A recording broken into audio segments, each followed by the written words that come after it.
With the price on his head ever increasing, John Wick finds a new way to defeat the High Table, but before he can earn his freedom, he must fight off this new enemy that brings in a global force of multiple enemies that takes an old friend and turns it into a new foe.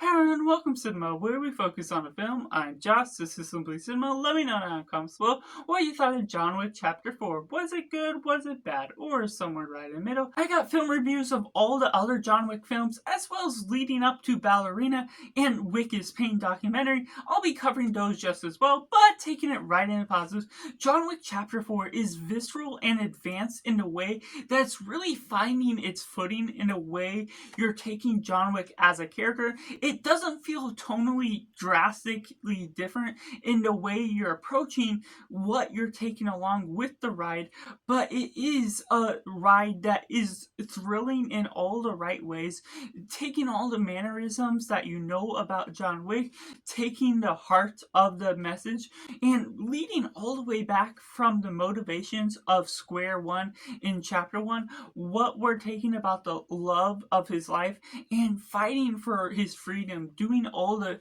right things for the emotions that you're taking on to defeat the High Table, and the ultimate sacrifices that go along the way shows that there's greater stakes involved, there's sacrifices made, and there's things that goes on with the Continental that the settings involved take you into new lands but still become familiar, and with one of the primary settings being set in London, goes around this roundabout way of going through so many different ups and downs through the choreography, the motions to everything as a whole, taking on this ride through the desert on a horse, driving through the city within a car,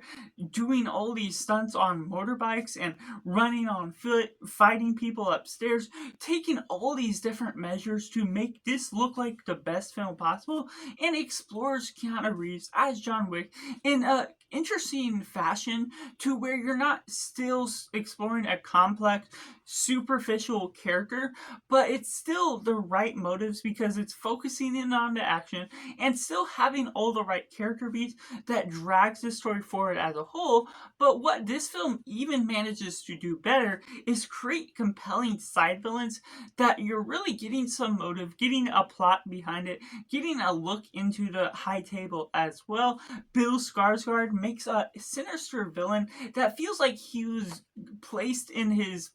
righteous manner by just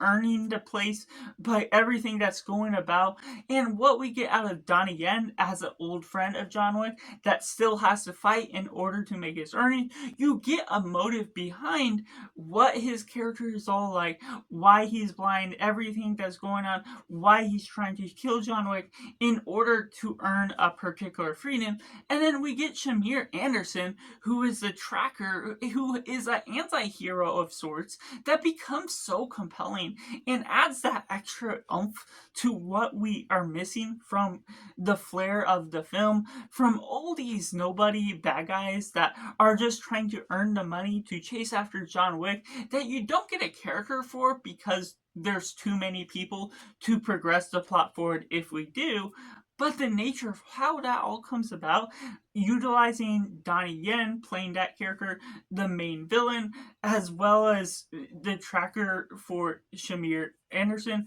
goes about in all these compelling ways to the motive of all the moving parts of this plot, introducing so many new compelling parts to where these films and characters get placed within the film,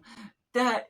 even as the last entry to the John Wick version of this franchise, it becomes compelling and conclusive with all these different mannerisms to where these new characters get introduced rather quickly, smooth in its own fashion, to where it doesn't get confusing. It doesn't feel like you're missing out on all the details of how they're introduced, and that leads into so many different caveats to different rules that are explained, but feel already introduced, even if it's just being introduced for the first time, going into a form of a Western duel that goes into the final fight, but still having all the action that's thrilling and feels like the proper revenge story that you get and is parallel to John Wick 1, that where John Wick 1 was a little bit more simple in some standards and was more confined to a quick runtime. Even though we're getting an hour and 10 minutes more than that runtime, it still has all the proper beats that keep the story compelling, keep you engaged with all the thrill line that goes on throughout, because you're having all these different mannerisms to concrete building up the motivations of all these characters, building up the simplicity of the story, while it still has a complexity to the aspects to where we're taking all the ideas of the action and the camera work. If the action wasn't enough, is out of this world. The ability to navigate and smoothly go about all these different mannerisms shows there's something that was really crafted well within the plan behind the scenes. The stunt work, the choreography is extremely impressive to the nature of how it all goes on about. Some aspects of the fight scenes within chapter 2 and 3 were a little staggered with how the camera worked within those scenes, even if the choreography was impressive. But within this one, there's even less flaws, if any, that I was able to catch that really took me out of where you're navigating the story plot as a whole, which makes it for a compelling story ride because you're not removed from what's going on. You may get all of these outlandish ways of John Wick surviving, John Wick being able to navigate and go about through this long journey throughout to the church, but that doesn't sacrifice the enjoyment you get out of the film. Despite all the different contrivances that pushes the story forward, there's something that you're still extremely satisfied because it's something this film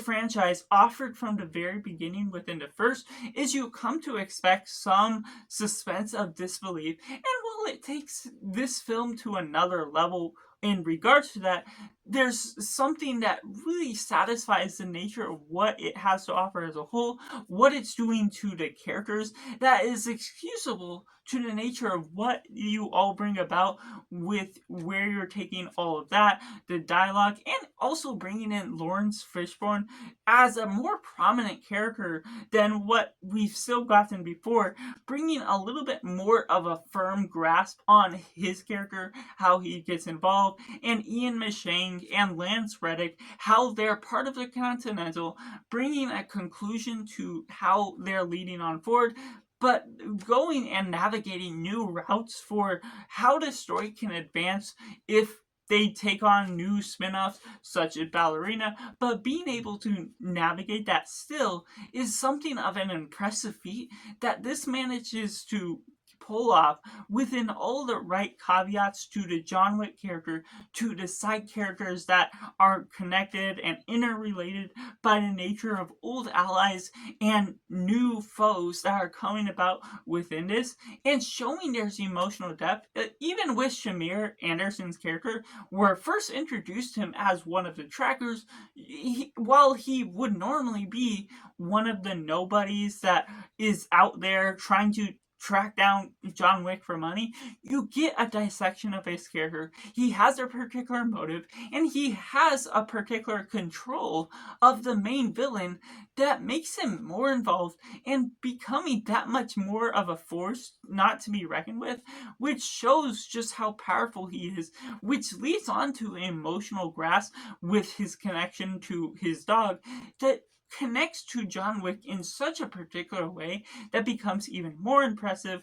But of course, we get also this new continental scene that is in a new land, having different connections again to John Wick, who he's connected with. You see the sheer motivation, even if nothing is explicitly shown through flashback or spelled out on screen. It's just shown by their actions how you're able to follow along with their motivations, understanding all the grasp of what they are fighting John Wick for, and ideas just also circumstating from that becomes that much more compelling because of all the action and amplifying music that really has a thrilling soundtrack that doesn't miss a beat, and it's played in the story as a real-time thing that really amps up the techno vibe to where you're following along with the electrifying motions that the soundtrack carries on within the actions just as well, which still carries on so many different motives to how you're tackling all the different pieces of the puzzle, placing them together, and being able to track down what John Wick is doing, being able to follow him along with an exciting and thrilling time from the very beginning and through the final moment that you're really going on some emotional depth to where this franchise is concluding for John Wick's character as a whole. And taking it into the mix elements, while I find there's many misunderstandings of how people approach this film, what they are taking out of it, certain aspects of being too action filled that throws people off, even though there's a one shot scene that is overhead and some people complain about that, that's extremely impressive, but there is still some mixed elements. For me personally, I mix on the aspects where you're going about with the dialogue. John Wick says yeah a lot, which is really random, and they don't find a way to innovate some of the performance utilizing different dialogue along the way, which is can get tedious and almost a meme of sorts the way he just keeps saying yeah, and I'm like, yeah, we get it. And so the way we go about that is sort of weird to the extreme of what you're taking. It's not a huge takeaway, it's obviously just a few words that throw in some caveats to what you don't necessarily enjoy about this film, even if it isn't a big negative. And there's also an aspect to what we're getting out of the action. Obviously, like I said, there's suspension of disbelief that you get within the whole franchise. This one takes it a bit too far in some extremes. There's a stairway sequence that can be a bit much with when he falls down the stairs or other things with how he survived. There's very clear and obvious plot armors that can take you out of the stakes that are all held within John Wick when he's going through that sequence. You're expecting things to be fine for him, at least until some of the final fight when he has to remove that protection, the bulletproof suit, that shows clear plot armor that is bold and right there in your face. No one else is surviving. No one else can really put up a fight unless you're one of the main villains that are coinciding and have their own armor of sorts that can be in one sense fine for the way you're following about. But of course, there's extreme extremities and caveats to that circumstance to where you wish it was a little more sustained. You wish some of the journey, even though you love how long it is, obviously a man runs out of energy no matter how strong he is, no matter how much stamina he has, and this one goes on for quite a bit within that final run and drive through the car with everyone out to get him. So many energy is expended, but ultimately he still makes it through. So it's just a mixed bag that there's a sacrifice to be made for the entertainment value that I still enjoy despite all the problems regarding that. But that's where it gets thrown right in the middle. So that's just my personal review for John Wick Chapter 4, which I have to rate a simply 9 out of 10. Let me know down in the comments below what you thought of John Wick Chapter 4. Do you like it? Do you not like it? Or is it somewhere right in the middle? Let me know all your thoughts. I'd love to know your dissection, what things you disagree with me, agree with me just as well. Make sure to like this video if you enjoyed it. Subscribe if you haven't already to join in film culture community where we talk about the love of cinema as a whole. So that's just all, and make sure to do yourself a favor and go watch a movie.